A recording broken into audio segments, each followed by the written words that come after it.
Matapos ang mga buwan ng masusing pagdinig at talakayan, marami na tayong natuklasan ng mga issue at gayon ay marami na rin po tayong nalaman ukol sa mga pangangailangan ng ating batas at regulasyon. Malayo na ang narating natin, ngunit alam pa rin natin na marami pa tayong kailangang busisiin. Isa sa mga pangunahing tungkulin ng Kongreso ay ang bumuo ng mga batas na tunay na maglilingkod sa ating bayan. Ang ating layunin ay hindi lamang lumikha ng mga batas, kundi bumuo ng mga batas na tunay na sumasailalim sa pangangailangan at hangarin ng bawat Pilipino. Sa bawat hearing tayo ay naglalakbay sa mga sulok ng ating mga batas, nagiging mata at tenga ng ating mga kababayan. Dito natin natutuklasan ang mga kakulangan ng ating batas. Mga puwang na bilang mga kongresista ay dapat nating sikapin na punan upang mas mapabuti ang ating sistema at ang kalagayan ng ating bansa. Bago ako magpatuloy, nais kong ipahayag ang taus-pusong pasasalamat sa lahat ng ating mga resource persons. Ang inyong dedikasyon ay nagbibigay liwanag sa madilim na landas ng katiwalian. Alam namin kung gaano kahirap ang inyong pagdalo sa mahabang pagdinig. Ang inyong presensya at pagsagot sa mga katanungan ng komite ay hindi matutumbasan. Aasahan po namin ang inyong patuloy na suporta at pasensya sa mga susunod na pagdinig ng komite. Nagsimula ang lahat na ito sa isang speech at isang request for investigation. Kung ating aalalahanin, nagkaroon ng privilege speech number 379 si Congressman Rolando Valeriano noong September 3, 2024. Tungkol sa paggamit ng public funds ng Office of the Vice President mula 2022 hanggang 2024. At ang motu proprio na investigasyon sa manifestation ni Congresswoman Jervil R. Luistro noong September 2, 2024. Patungkol sa iba't ibang issue na nakapaligid sa budget ng Department of Education or DepEd. Kasama na rito ang hindi matagumpay na pagpapadala ng mga computer units sa mga teacher, estudyante, at mga paaralan. Kaya't unang sinimulan namin ang pagtingin sa regular funds ng pangalawang Pangulo sa parehong OVP at DepEd. Para sa OVP, tinignan natin ang mga marangyang satellite offices kung ating aalalahanin.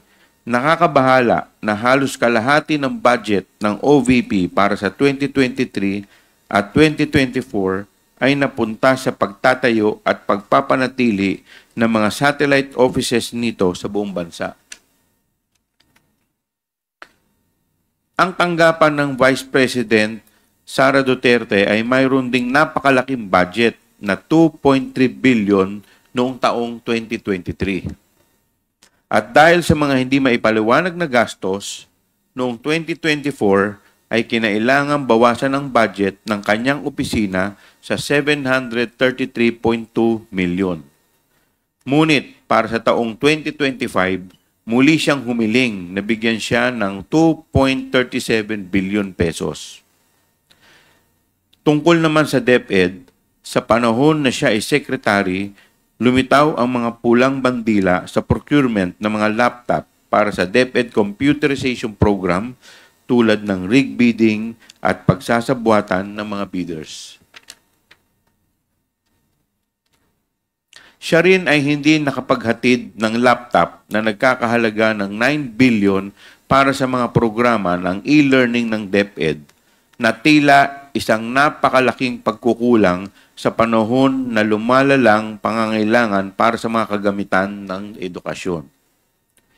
Ngunit sa ating pagdinig at pagsusuri ng budget utilization ng DepEd at OVP, paulit-ulit lumilitaw at pinaka nakakabahala ang mga issue patungkol sa confidential funds. Napakalaking halaga po ang perang ito. So OBP, mula 4th quarter ng 2022 hanggang 3rd quarter ng 2023, mayroong nagastos na 500 million worth of confidential funds. Habang sa DepEd naman, mula 1st quarter hanggang 3rd quarter ng 2023, ay may 112.5 million pesos naman. Suma total ay may 612.5 million pesos, higit kalahating bilyon ang hinawakang confidential funds ng ating Vice Presidente. Natural bilang mga mambabatas na may mandatong masiguro na nagagamit ng wasto ang pera ng taong bayan, paulit-ulit rin naming naitatanong, saan napunta ang confidential funds?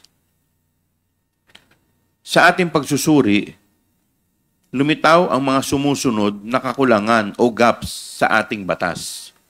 Number 1, ang halaga ng Fidelity Bond para sa Special Disbursing Officers or SDO ay napakababa kumpara sa pondo na kanilang hawak. Tulad ni SDO Gina Acosta na may approved amount of bond na 8 million pesos pero ang kanyang amount of accountability ay 500 million pesos. Si SDO Edward Fajarda naman ay may approved amount of bond na 4 million pesos pero ang kanyang amount of accountability ay 50 million pesos. Pagpapatibay ng mga patakaran ng COA tungkol sa budget at mga technical resources. Pangatlo, pinaka nakakabahala rin ay tila walang maayos na sistema o paraan upang masiguro o ma-check o audit ng COA na nasa wasto ang paggasta ng mga confidential funds. At ikaapat, malinaw na mga alituntunin sa mga detalye na dapat isama sa physical and financial plan na dapat ding suriin ng mga ahensya ng pambansang gobyerno at hindi lamang sa Department of Budget and Management.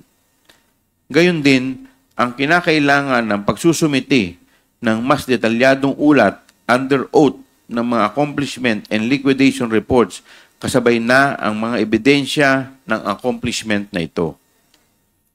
Sa terminong confidential ay tila ginagamit bilang isang panakip upang itago ang katotohanan mula sa atin.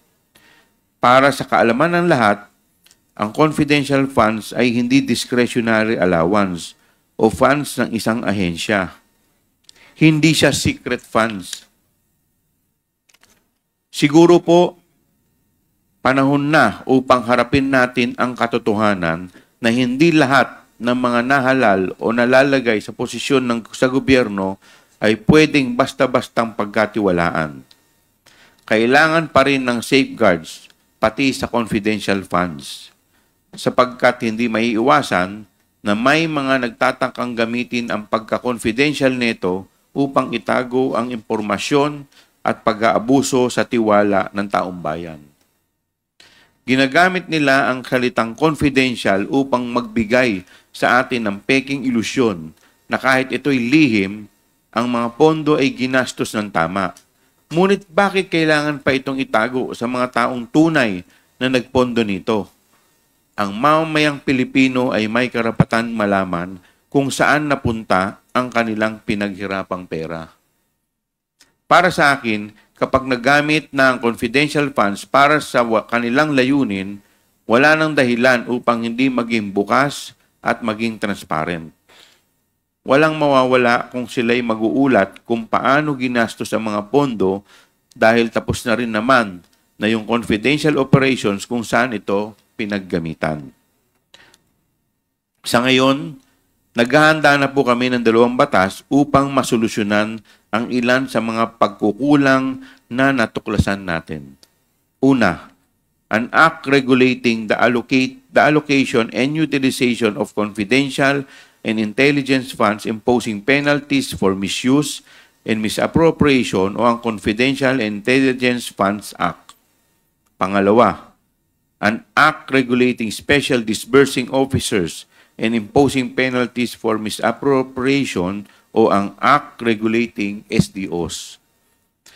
Sa Confidential and Intelligence Funds Act, layunin naming tugunan ang tila maluwag na alituntunin batay sa Joint Circular number 2015-01. Sa mga hearing, nakita natin na pinapayagan ang mga resibo na may pirma lamang at hindi mabasang sulat kamay mula sa mga hindi nakikilalang tao bilang patunay ng liquidation. Panahon na upang magpatupad ng mas mahigpit na mga alituntunin sa paggamit ng mga confidential fund para sa mga confidential na gastos. Bagamat mahalaga ang mga confidential funds para sa pambansang seguridad, dapat itong balansihin sa tungkulin ng gobyerno na protektahan ang paggamit ng pampublikong pondo at ipatupad ang kinakailangang pagbabago sa batas, kaya taimtim naming hinihiling ang pag-aproba ng panukalang batas na ito. Samantalang ang Act Regulating Special Disbursing Officers and Imposing Penalties for Misappropriation, layunin nitong palakasin ang proteksyon ng pera ng bayan dahil ito ay madaling maging target ng mga head of agencies at special disbursing officers na abusuhin ang paglabas ng pondo sa milyong-milyong halaga at bilyon-bilyon na walang wastong liquidation at walang takot sa parusa. Muli rin naming bibisitahin ang mga patakaran ukol sa fidelity bonds at ang inaprubahang halaga ng bond ng mga HOAs at SDOs dahil nakita naman natin kung gaano kalaki ang pagkakaiba nito na tila nawawala na ang kabuluhan, ang layunin ng pagpapataw ng bond mula sa simula. Bagamat marami pa rin katanungan tungkol sa confidential funds, sapat na ang ating natuklasan para magampanan ang ating mandato na gumawa ng batas para sa ikabubuti ng ating bansa. Ngunit hindi tayo titigil sa ating pag-iimbestiga sapagkat ang confidential fund ay isang bahagi na lamang ng budget ng OVP at ng DepEd. Marami pa tayong kailangang busisiin at suriin upang matukoy kung ano pang aspeto ng paggamit ng pera ng bayan ang kailangang punan ng batas. At para po sa kaalaman ng lahat, ang ating pong request sa PSA or sa Philippine Statistics Authority ukol sa pangalang Mary Grace Piatos ay ating pong na-receive ang kanilang tugon dito nung dated November 25, 2024 at dito sinasabi nila na base sa kanilang record ay walang ipinanganak na Mary Grace Piatos ang pangalan. Alinsunod dito, tayo po ay sumulat upang isumite ang 677 pang pangalan na nakalagay sa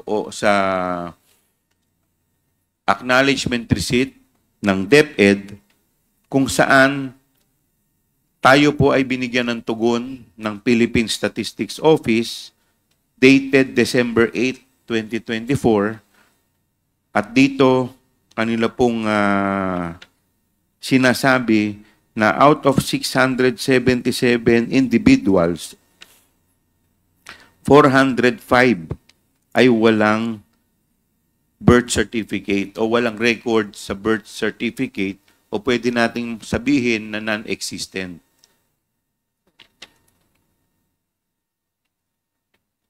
So, nandito po ang record. Muli, maraming salamat sa inyong oras at sama-sama tayong magsikap para sa mas mabubuting batas para sa bayan.